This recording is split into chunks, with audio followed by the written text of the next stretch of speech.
Welcome, everybody, to today's Middle East program, Jordan's Economic Outlook, Challenges and Opportunities. As most of you know, Jordan is a key U.S. ally and an important diplomatic player in the Middle East. But it is also a country that has been shaken by economic problems over the past several decades, and particularly in the recent past. Several reasons for this, from COVID to the horrible civil war next door in Syria, which was a major trading partner. Like much of the Middle East region, and for that matter, the rest of the world, Jordan is slowly trying to recover from these crises. The government is taking various steps to mitigate the impact of the crises, but also move forward with economic reforms that we're about to hear more about today. We're pleased to be hosting Jordan's distinguished Minister of Finance, Dr. Mohammed Isis, to talk about Jordan's economic outlook and the work that he is doing to ensure Jordan's fiscal and economic stability. Welcome to the Wilson Center, Your Excellency. Thank you. Moderating the discussion is the Director of the Middle East Program, Marissa Huma. Marissa, over to you, and thank you. Thank you so much, Ambassador Jeffrey. And once again, ahlan wa sahlan, Dr. Al-Asas. Welcome back to the Wilson Center. Last time you were here, you were in your capacity as Minister of Planning and International Cooperation.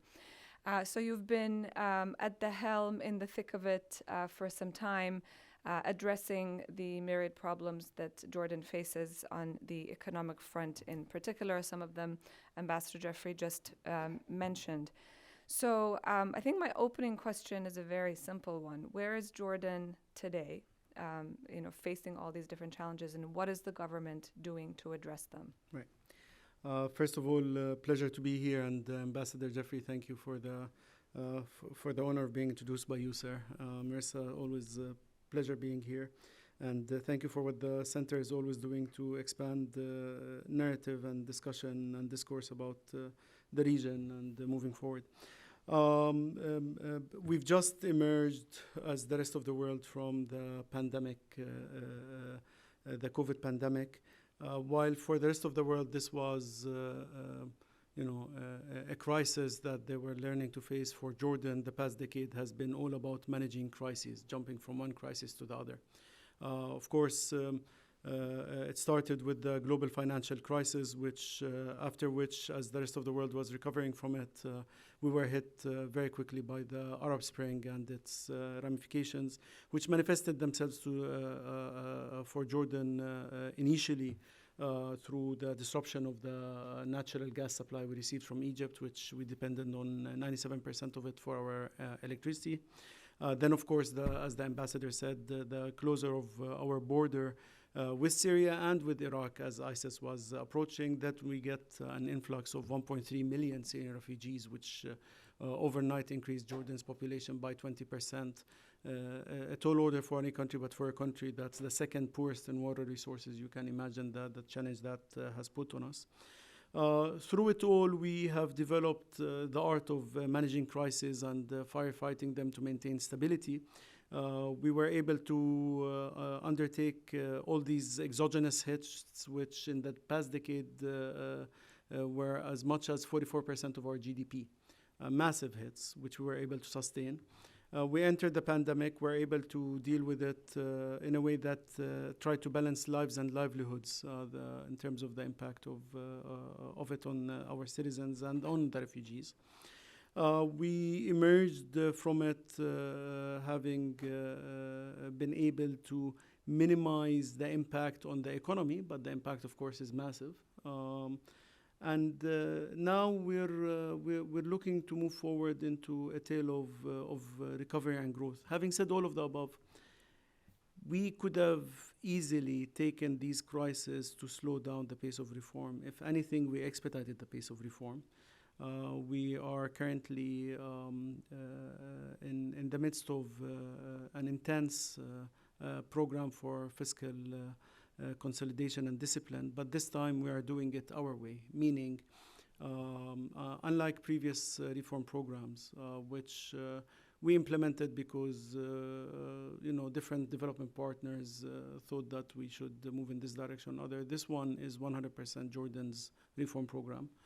This is our program. We own it. We sequenced it. And we've been pushing serious, deep structural reforms on electricity, on widening the tax base, on good governance, transparency, illicit gains. We've been really pushing the envelope on all of the above, and we're seeing good results. So I'll end with basically stating where we are from two perspectives.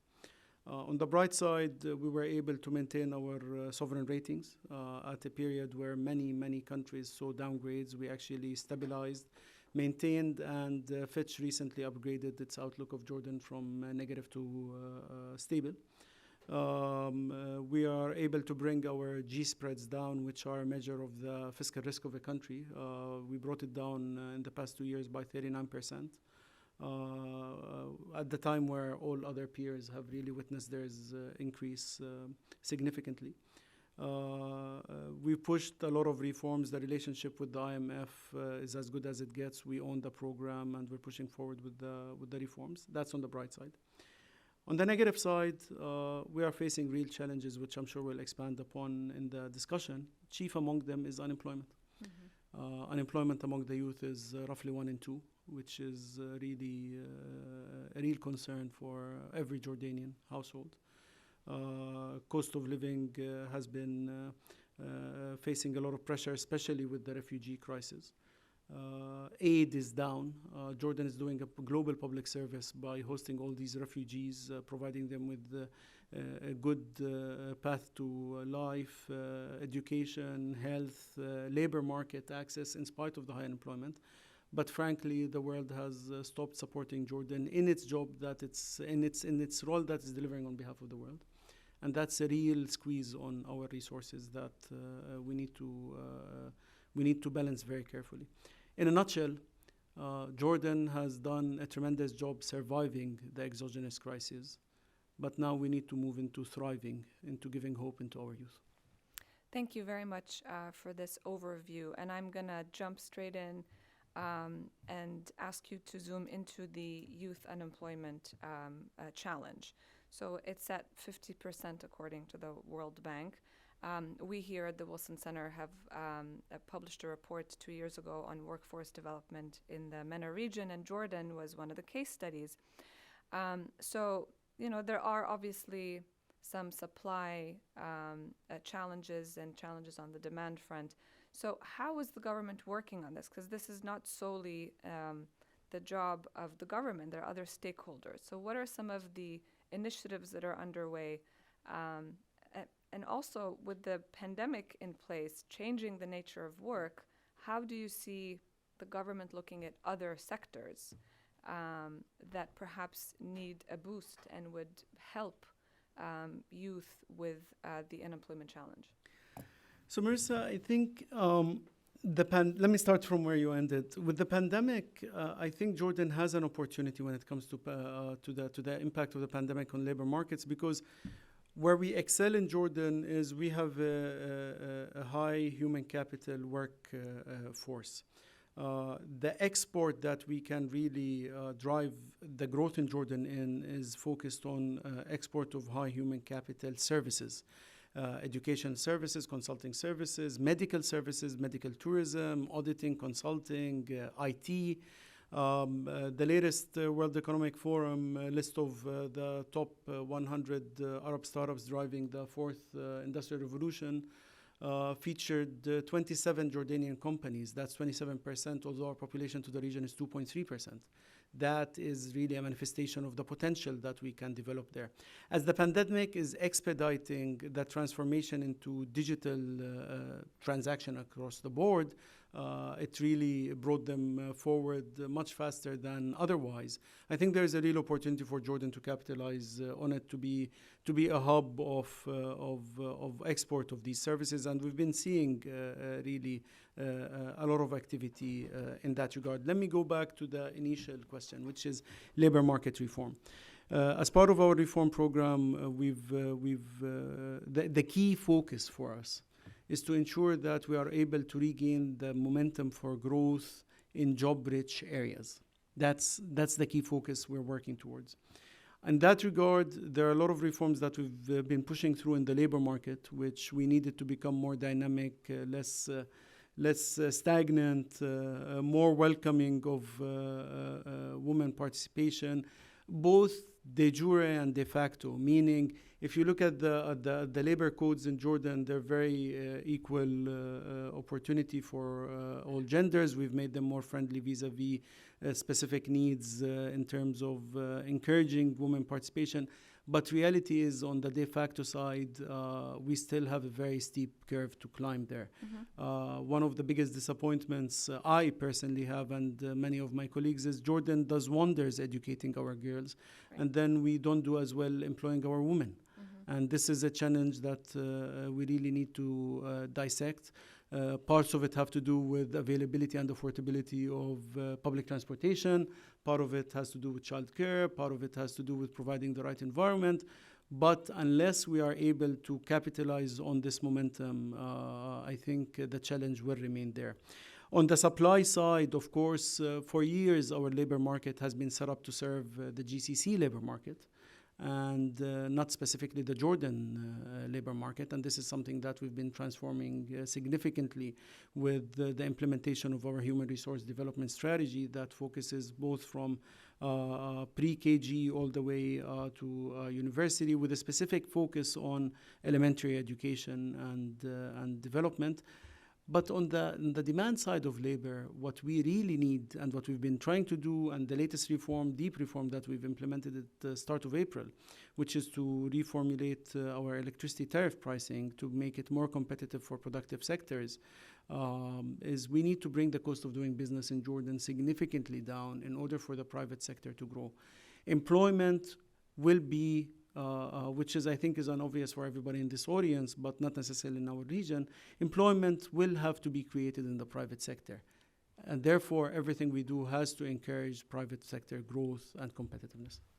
So going back to the cost of doing business, there have been announcements of reforms to ease, the laws, the regulations, all the different sort of barriers for a would-be entrepreneur to register, for example, a business. I have been interviewing entrepreneurs from Jordan as well as the MENA region for the Riyadh podcast that we launched a few months ago, that's supported by the U.S. Embassy in Amman. And that always comes up. The issue of even registering a business, you have to go to multiple ministries in order to do that. And what ends up happening is a lot of that talent you talked about with the World Economic Forum list goes elsewhere in the region, to the UAE, to Qatar, to Bahrain, to register their startups there instead. They're still Jordanian success stories, but they're not doing it in Jordan. So how can you address this in a way that, I guess, keeps talent at home? First of all, let's recognize that what Jordan has been able to deliver over the past few years have been really leapfrogging a lot of these obstacles. So the latest World Bank infamous ease of doing business report for 2019, for other reasons not related to Jordan, but the latest report we have there has put Jordan as the #1 reformer worldwide in ease of doing business. We jumped 29 ranks in that reform, in easing access to doing business. And in fact, the revisions that the bank did to the report has confirmed that Jordan was the #1 reformer there. So regardless of all the other concerns surrounding that report, that's a recognition of what we've been able to push in that regard. Having said that, we still have a long road to go. The government has committed, as part of our reform program, to introduce a new investment climate legislation that's quite comprehensive. We'll be introducing it by this June. Which really will bring all the different legislations across the board having to do with anything related to setting up business, operations, entry, operations, and exit from the market in one single streamlined law that gives the investor a Bill of Rights, a clearly enforced Bill of Rights with clear timelines, and will basically surpass all the other legislations that exist in that regard in really a quantum leap when it comes to doing business in Jordan. So I'm quite bullish on our ability to transform that.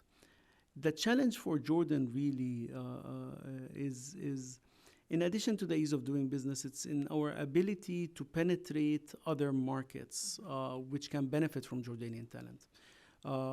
As you know, Jordan was one of the first countries to have an FTA with the US, and that FTA has been a true story of success. Our exports to the US have doubled and quadrupled since, and they've been an important source for growth and equity and hope for our youth.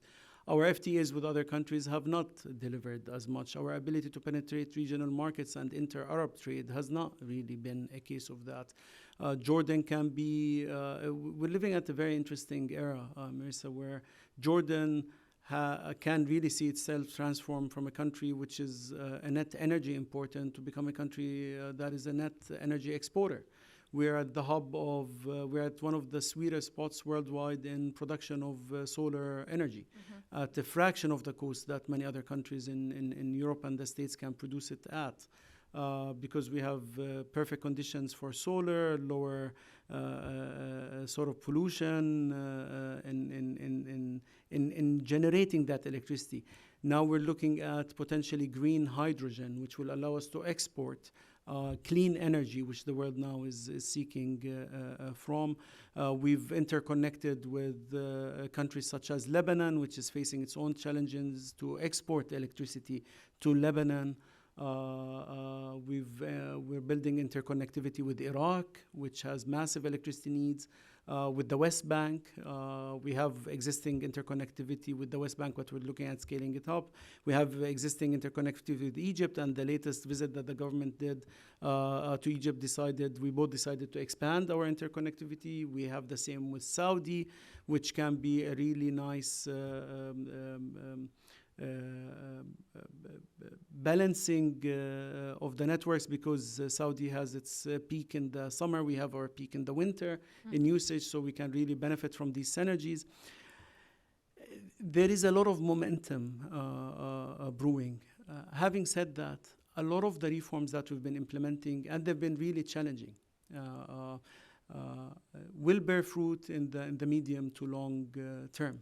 The challenge is now, our youth have the right to hope for a bright future, to make ends meet, to find jobs, to have hope when we've been really playing an important balancing role in the region as the key peace maintainer, keeper, and maker, and as well as really been one of the case studies in successful economic reform programs when it comes to deep reforms.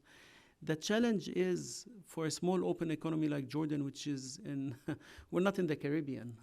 The region has been, we've been really put between a rock and a hard place when it comes to exogenous shocks. We've been sustaining that. The challenge is, how do you move from survival mode into growth and prosperity? That is the key challenge for us to capture. And again, going back to reforms and linking it to entrepreneurship and youth, you mentioned the legislation on investment that will be comprehensive. What about a similar law to what Tunisia did with the Startup Act? There was chatter about something similar being rolled out in Jordan to just sort of at least give more youth a bit of a push towards the world of entrepreneurship. Is that something that's in the works as well? So we've introduced a number of legislative changes that introduced flexible work, eased the entry into social security for the startups, for working women from home, remote businesses, etc. I'm not worried about the de jure, Melissa. I'm worried about the de facto. Reality is access to capital remains a key challenge for our startups.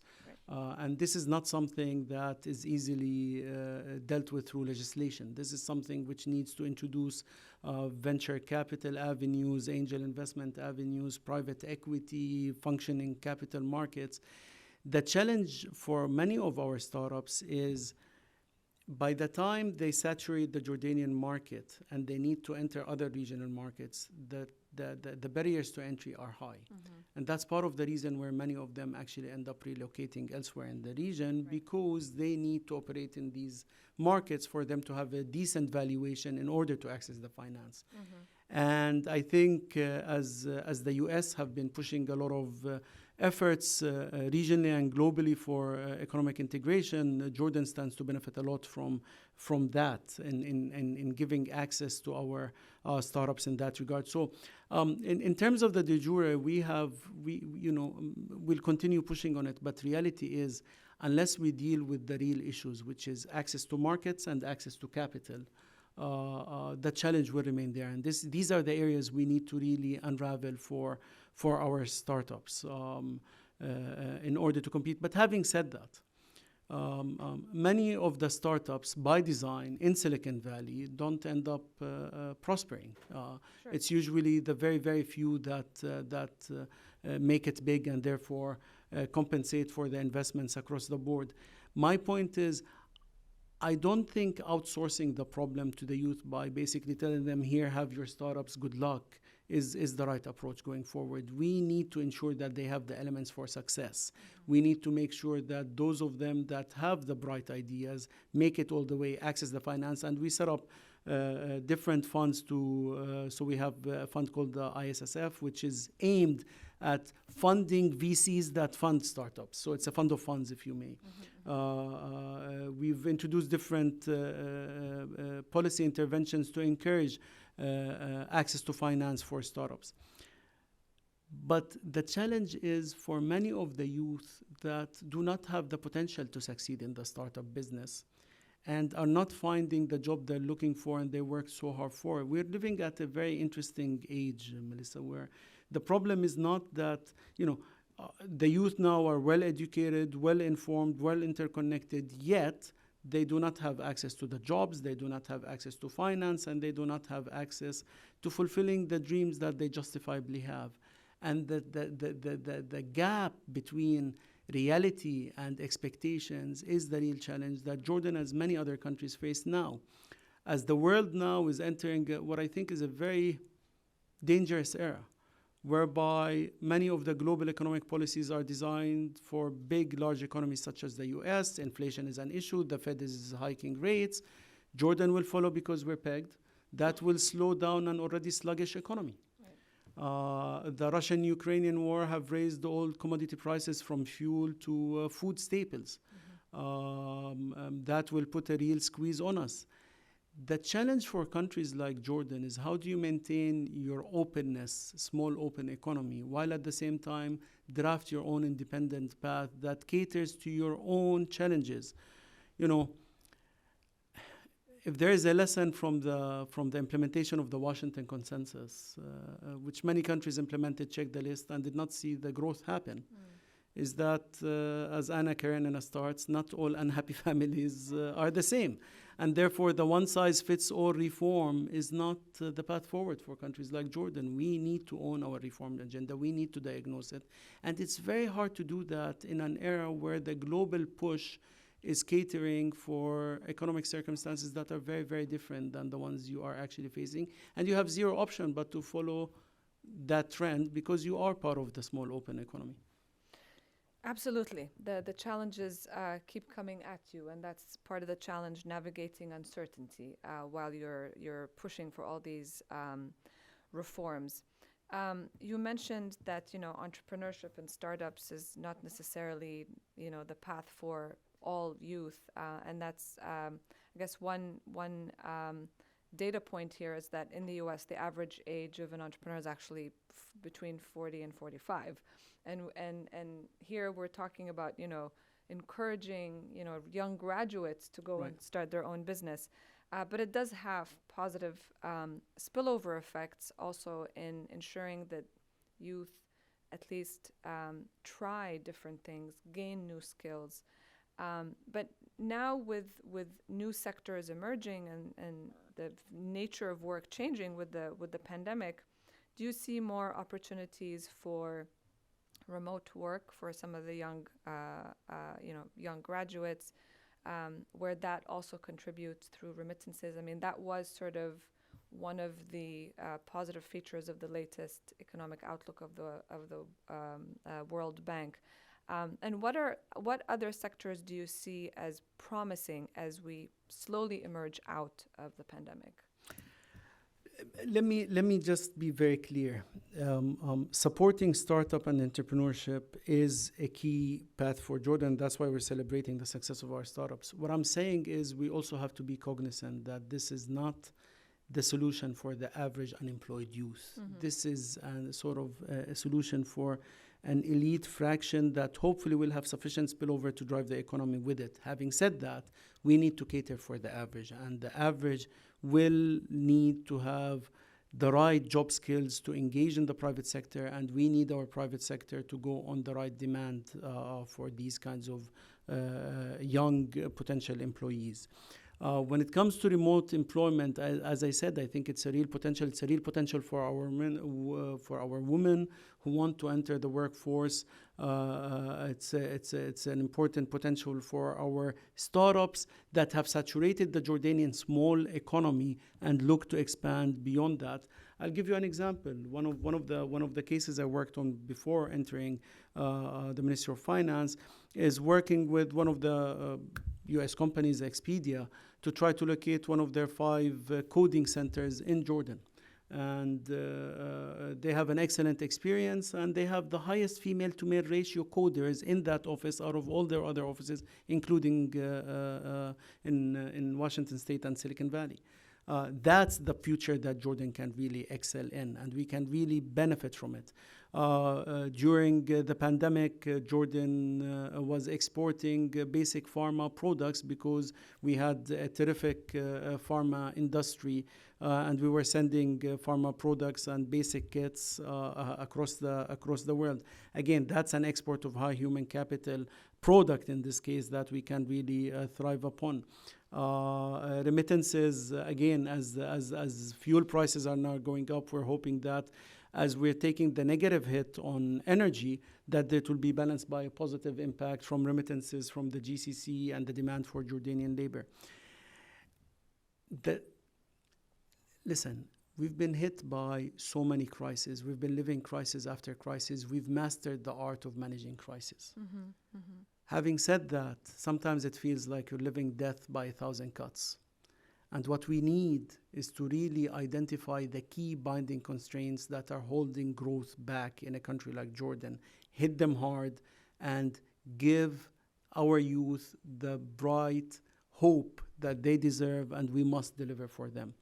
And that can only come from an interconnected region. It can only come from an interconnected economy. If anything, past the pandemic, as we're seeing supply pressures and supply chains really being disrupted post the pandemic, if anything, it gives a real potential for a country like Jordan, which has FTAs with the US, with Europe, with the Arab world. You can reach over 1 billion customers from Jordan. For companies that are looking to diversify their supply chain in order to hedge potential risk. I think we can benefit from all these rapid changes that are taking place. Having said that, I think there is an important duty for policymakers worldwide. What Jordan is doing when it comes to regional stability, to fighting ISIS, to fighting terrorism, to maintaining moderation, to hosting 1.3 million Syrian refugees, to being the biggest host of refugees across the board, Syrians and beyond that, Palestinians and Iraqis and others. What Jordan is doing is a global public service. And leaving Jordan to deal with it on its own is no longer sustainable. This is a global level crisis that needs to be dealt with at a global level cooperation. And that's really what we've been coming to DC and to other places to seek support in. And we're really blessed to have this strong relationship that the Ambassador Jeffrey talked about at the start as the key alliance between the US and Jordan. And we're looking forward to really capitalizing on that for the benefit of both countries. And that was a case in point, particularly in addressing the refugee issue. Now, as attention diverts towards Ukraine and the refugee crisis that is unfolding rapidly there, resources are also being diverted. So are you talking to U.S. administration officials and others in Europe about ensuring that Jordan is not forgotten or other host countries are not forgotten? And what are you hearing from governments worldwide about this? I think this is key, and thank you for raising it. Syrian refugees are no longer on the front page of the New York Times and Washington Post, but they are our daily reality. 90% of the Syrian refugees in Jordan reside outside of refugee camps. They have open access to labor markets and they have free work permits to enter, in spite of the fact that we have such high unemployment that we talked about. And we haven't seen any cases of xenophobia in Jordan, in spite of the real difficult living conditions. And that's what makes me and my colleagues really proud to wake up every day and fight the good fight. What Jordan is doing globally is a case study in what a good global citizen should and can do. Having said that, the crisis de jour, I think, drives the grand momentum, and this is no longer the crisis that all countries are dealing with. But let me remind everybody that a refugee that is living in Jordan, having a good access to life, education, health, labor market, is one less refugee that's trying to make it to the shores of Europe or the US, and causing many other challenges. And maintaining that in Jordan is a fraction of the cost of other countries can deal with. Let me also remind many other countries that refugees that have access to a good life and opportunity and hope is probably one of the best interventions that countries can do to ensure moderation and peace and avoiding extremism and what have you. And this is exactly what Jordan is doing. We've been talking to the U.S. administration and Congress in many ways, and let me just here take this opportunity to issue my gratitude to the U.S. taxpayer for the support that they are investing in Jordan in doing good globally and regionally and maintaining peace and reaching refugees. This is an investment that's really paying its due. The issue is not with the U.S. The U.S. is really have been a steadfast supporter of what Jordan is doing. The issue is other countries need to step up really their support, because frankly, if Jordan was not doing this, the floodgates will open at their borders, and then they would need with it at a multiplier of the cost that they can deal with it now. So yes, Jordan is always talking to other people. The challenge is the world shifts from one crisis to the other, and the issue here is ensuring that as we're shifting focus to worthy crises, that we're not creating a multiplier of former crises, but not really stepping up to support the countries that are the source of addressing and curing these issues. Thank you. We have a few audience questions that came in, so I'm going to jump to the one that is most relevant to what we were just talking about in terms of addressing the refugee challenge, particularly in with regards to pressure on the labor market. This question is from MEP fellow Laura Robson. So in terms of the Jordan Compact, how are you thinking about attempts to encourage refugee employment in the special economic zones? Is this a promising avenue, or would you prefer to see other approaches to employing refugees? Jordan has more than done its duty in opening its labor access to refugees. They can have work permits for free. And really, Laura, I don't know what country that has 50% unemployment among its own youth that can do that. Let's not put the onus on Jordan. Jordan has gone above and beyond. The onus really is on other countries that need to not take Jordan for granted, not take Jordan's socioeconomic stability for granted, and not take Jordan's anchor of regional peace for granted. It's really mind-boggling that a country like Jordan can be asked to deliver all of that with very minimal support past the U.S. Again, as I said, the U.S. have been a steadfast supporter of Jordan. But reality is our people have the right to have access to jobs and to have access to a good life and education. As I said, our water resources have been pushed to the limit. We've built infrastructure that should have kept our people sufficiently supplied with basic water. This is the second poorest country in the world when it comes to water resources. And then we saw our population increase 20% in a span of 2 years. I don't know what country could have done with that. We opened our schools, we opened our hospitals, we opened our... Reality is, this is not a Jordan duty. This is a global duty, and it must be addressed at that level. So I see the challenge as, listen, for all companies that are out there that are looking for diversifying their supply chains, you can come do business in Jordan with the high human capital that I just mentioned at a fraction of the cost that you can do it elsewhere, such as in East Europe, at a fraction of the turnover that you can have in other countries, such as India, when it comes to turnover of employees. Do good for your bottom line, but also do good, period. Do good for a country that is the biggest host of refugees, and do good for these refugees. There is an opportunity there, and the responsibility for the private sector. The same can be said for governments. What we've been doing in terms of reforms have been really creating the right environment for companies to thrive. Having said that, the challenge is not in the next 5 years. The challenge is now. We need to give the right avenues of hope, well-deserved, to our youth and to refugees. Jordan, let me remind you, was the first country that when access to vaccination for COVID was extremely difficult to get, and countries were really limiting access to COVID, from day one, we opened access to vaccination transparently to refugees equal as our citizens. We were the first country in that. We were celebrated by the UNHCR and the WHO and others for doing that. But we need more than celebrations. We need investments, we need grants, we need support, we need infrastructure. That is what Jordan needs now if the world really cares about fulfilling its duty towards this generation of refugees. Otherwise, it will be one more lost generation, which will then seek avenues of hopelessness that we all have been working so hard to avoid. Absolutely, and we've already seen since the pandemic an uptick in child labor in Zatari. This is something that UNHCR has been talking about, as well as a rise in child marriage amongst young girls and women. So that's certainly a challenge to look out for as well.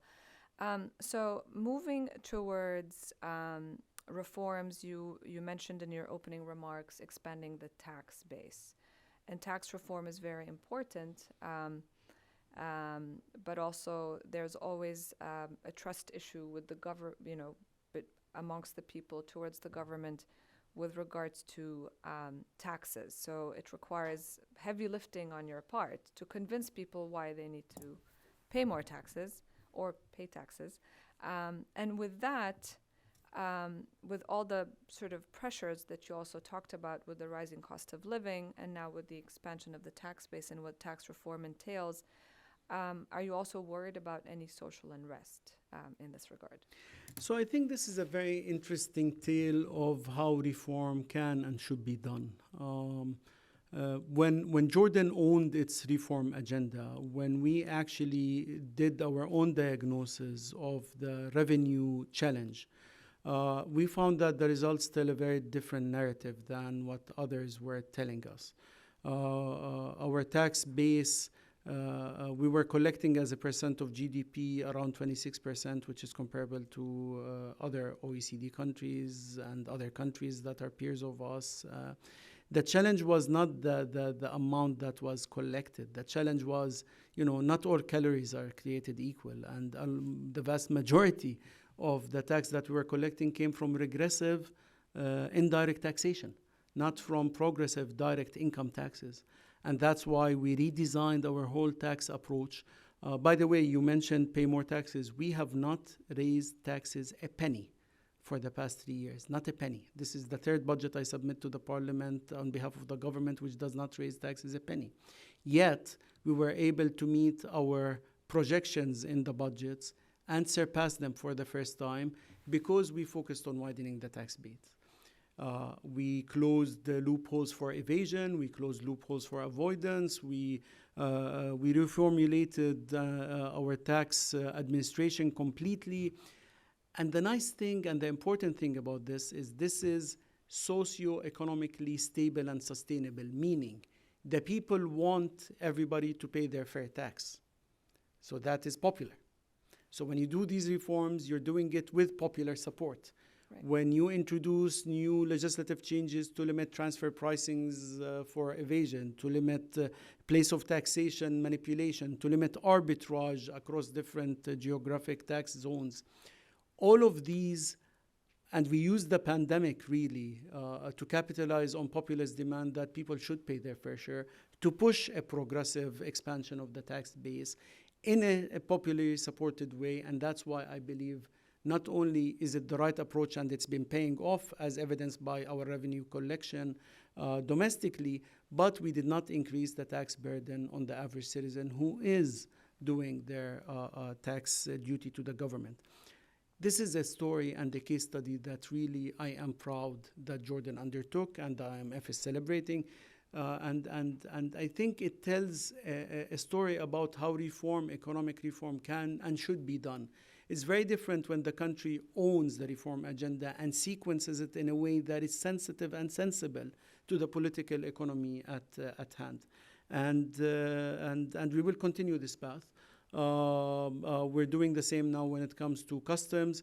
We've removed the arbitrage opportunity across customs. We've unified and lowered the customs rates down from 11 categories to 2, 0, and 5. And basically, we brought down the cost of compliance to equate the cost of evasion so that we can drive the informal smuggling activity out of the border. The challenge is we are witnessing a lot of smuggling activity that are sponsored externally by a lot of nefarious characters and actors that is hurting our economy. And what Jordan is doing in limiting the smuggling is not only helping the Jordanian economy, but it's also helping the regional and global stability because it's ensuring that this money is not going to organizations that will use them to do bad rather than do good.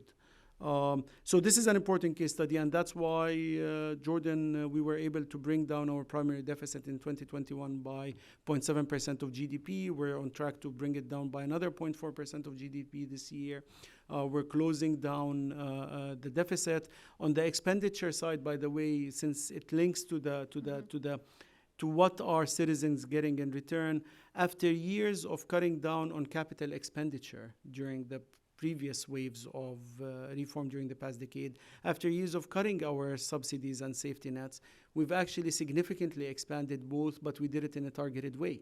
We've built a targeting mechanism to bring aid to those who need it, based on a number of accurate databases that allowed us to really reach those who deserve it and need it rather than subsidizing goods. We're subsidizing people in a very well surgical, targeted way. This year's budget, the government expanded its capital expenditure by 43.6%, unprecedented. Because our citizens deserve to see their public services improve and their educational, health, and infrastructure really cater to the taxes that they are paying. So that's a story of really turning a vicious cycle of cutting subsidies, enhancing increasing indirect taxation,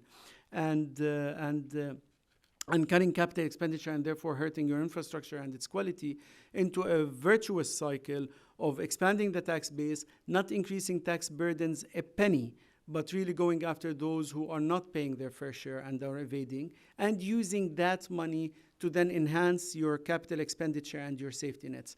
That is the case study in what a country can do when it owns its reform agenda. Thank you.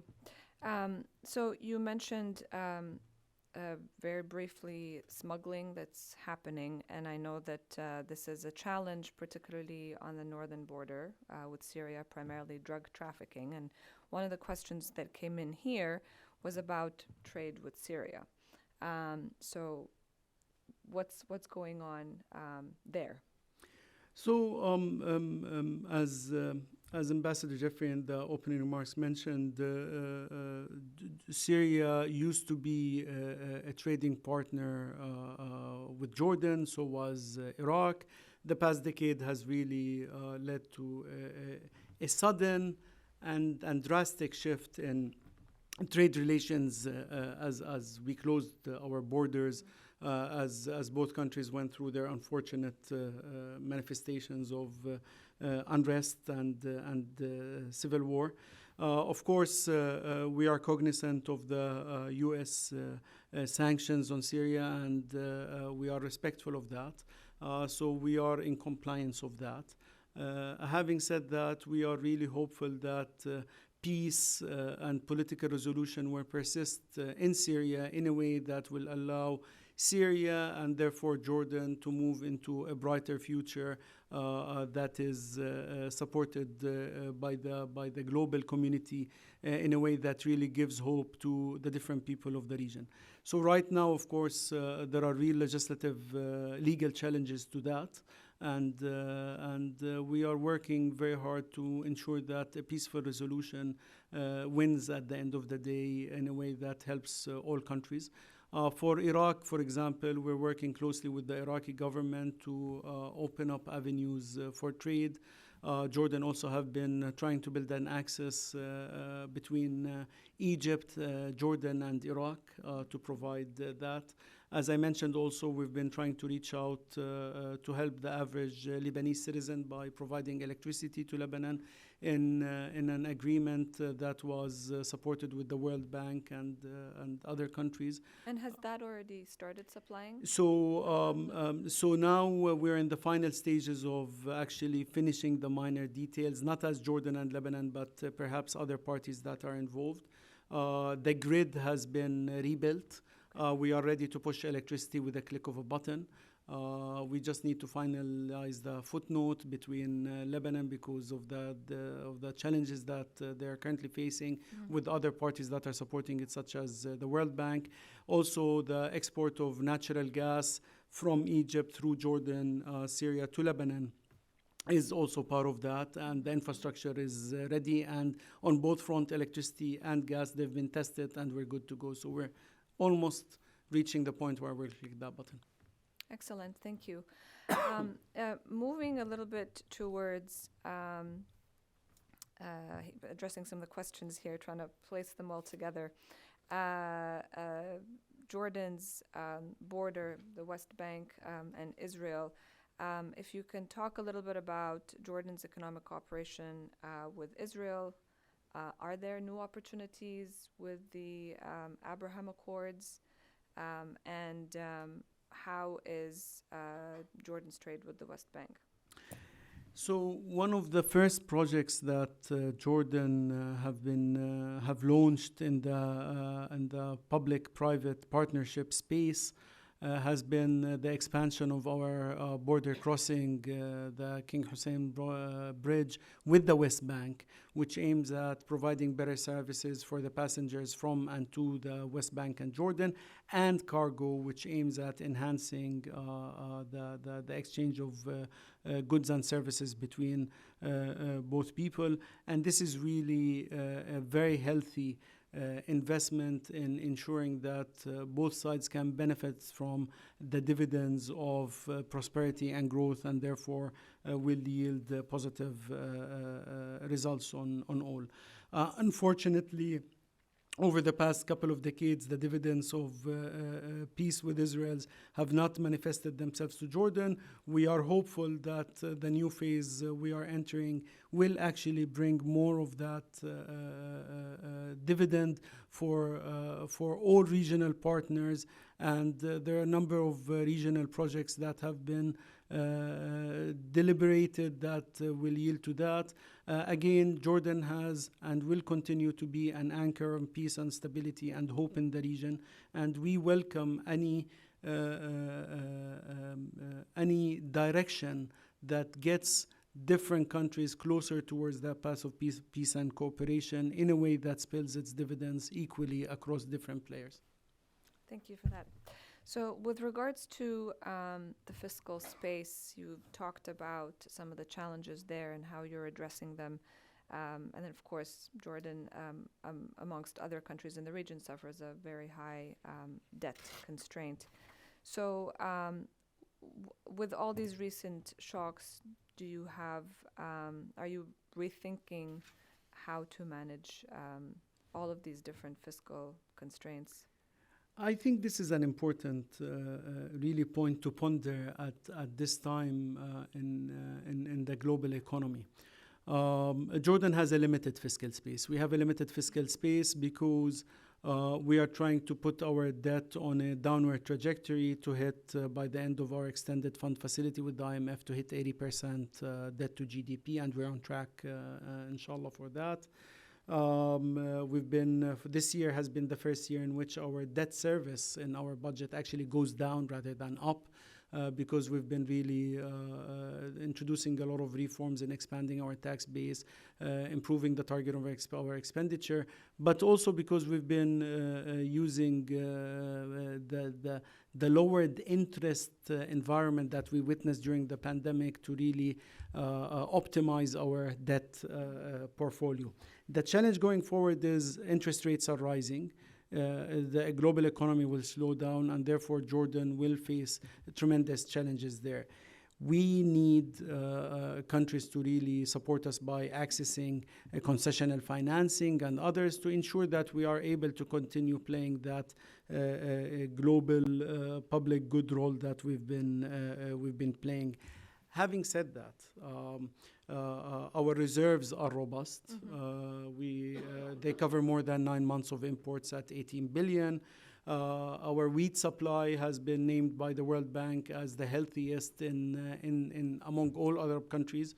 We have 13 months worth of wheat supply, which allowed us now to not actually take a bigger fiscal hit because the prices are now going through the roof when it comes to wheat, but we're choosing when to enter in a right way.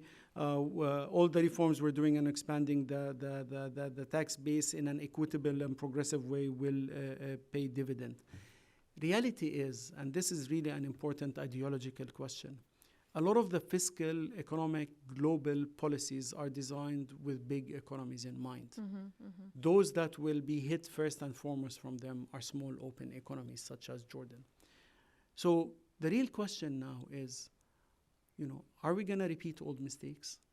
Are we going to really push countries like Jordan to close their fiscal space quickly and to do the unhealthy cuts that we've done before, cutting capex expenditure, cutting subsidies, and increasing indirect taxation?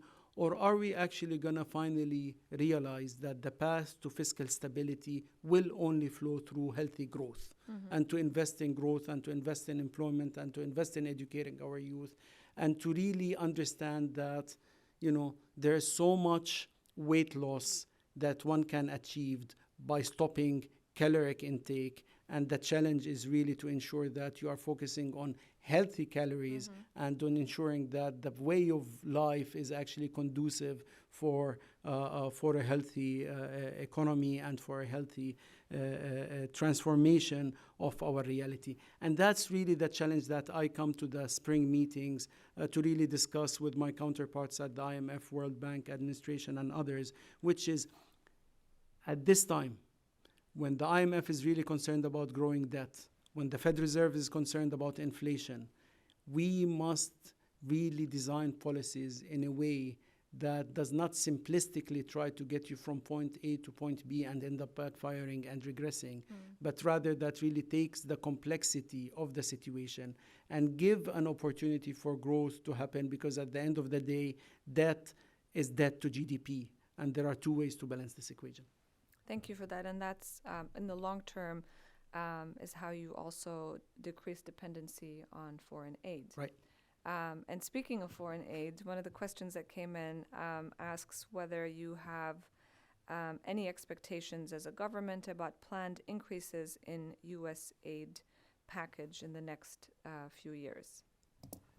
So first of all, let me start by once again expressing my gratitude to the U.S. administration, Congress, and taxpayer for their investment in Jordan continuing to be an anchor of regional stability and moderation. We have begun conversations with our colleagues in the U.S. administration side on renewing our MOU of support and aid. We are optimistic about where it's taking us. and hopefully within this year we will be able to conclude that MOU and announce a new phase of U.S.-Jordan relationships in which both sides continue to have that interdependency that serve their domestic needs in a conducive and peaceful way. So the answer is yes, we have commenced discussions, and yes, it's moving in the right direction, and we're very grateful for what the U.S. is doing, and we hope that other countries would really step in and support Jordan for what it's doing on their behalf in maintaining regional stability and hosting these refugees. And speaking of other countries stepping up, what about GCC support, particularly post-pandemic? So the GCC are our brothers and neighbors, and we have deep historical relationships with them, and they've been generously standing by and supporting Jordan in its various challenges. And I was in Jeddah for the Ministers of Finance meetings last week, and I've had very cordial discussions with my counterparts in the GCC. I think the new era we're entering is an era where the GCC and Jordan can really enhance their economic cooperation in a way that benefits all countries, whether in investment, trade, or PPP projects, or grants, or concessional financing. I think the relationship has been historically robust and will continue to be robust, and we will continue on both sides to invest in it, because frankly, at the end of the day, this is our region. And when Jordan is curtailing smuggling of drugs from the north, it's helping prevent these drugs from making it to the south, to the GCC. When Jordan is securing the region and the borders, it means that we are investing in enhancing the stability of the GCC. And the GCC have always been appreciative and supportive of that role that Jordan is doing, and we look forward to that continuing in the next phase. Thank you. We have a few minutes left, and I guess my last question before the wrap-up question takes us back to the role of the diaspora here in the United States. The Jordanian American diaspora is not very big, but it is a well-to-do community, highly educated, and they are eager to play a role. How do you work with diaspora networks? And there were discussions last time at the World Bank about diaspora bonds. Where are these discussions? I think coming out of the pandemic, where many of the diaspora have really seen what Jordan has been doing to their families back home in providing protection for their lives, their livelihoods. I remember a very senior member of the diaspora writing me out of nowhere saying, my parents just got their vaccination today, and I just want to say thank you to you as a member of the government for delivering that. I think more and more recognition of these bonds and enhancing them is important.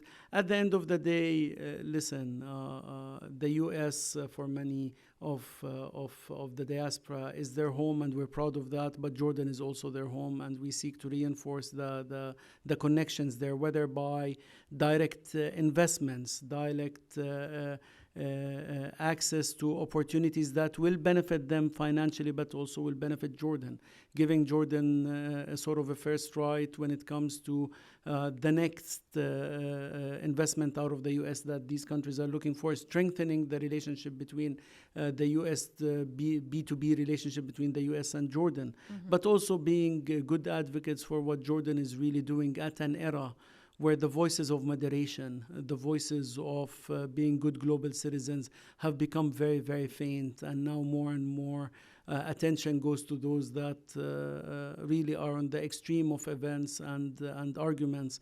I think the diaspora have a role in really helping Jordan get its message of moderation forward and helping in being good citizens of this country and of their homeland. I met today 3 of such people, you among them, and we're very, very proud, really, of what Jordan has always been most proud of, its human capital and caliber. Thank you, Your Excellency. So we have 30 seconds left.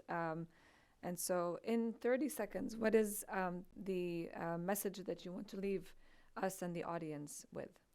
That Jordan is really a case study in what can be done when reform is homegrown and owned. That the dividend from that reform will yield in the future, but that our youth have the right to hope, dream, wish, and desire. And the challenge that Jordan has withstanding is well beyond its scope. And the global community has an important duty to invest in peace. The events of Ukraine, the events of Afghanistan, the events of various places in the world is a showcase that maintaining stability in a region, which is what Jordan is doing, is really a healthy investment at a fraction of the cost that otherwise would cost if lost. Jordan is delivering that on behalf of many of the voices of moderation worldwide. His Majesty has been a true leader of presenting what moderate Islam looks like, and in really reaching out to the people in the region and helping them in their livelihoods, as I mentioned, through interconnectivity of electricity, through trade relations, through investments, through open access to labor markets. And I think really the next phase of the global economy is very, very complex. Between rising interest rates and the big countries facing fast growth that the smaller economies are not facing, and between the rising commodity prices and fuel prices, it's very complex. Wisdom must prevail, and we should learn from previous mistakes where we pushed countries to cut their calories in any way, shape, or form. Anemia is not a good way of living. Thank you very much for your time and for sharing Jordan's story, both the challenges and the opportunities for the future. And we hope to see you once again here at the Wilson Center. Thank you. I'm blessed to have the opportunity. Thank you for hosting me. Thank you. أهلا وسهلا.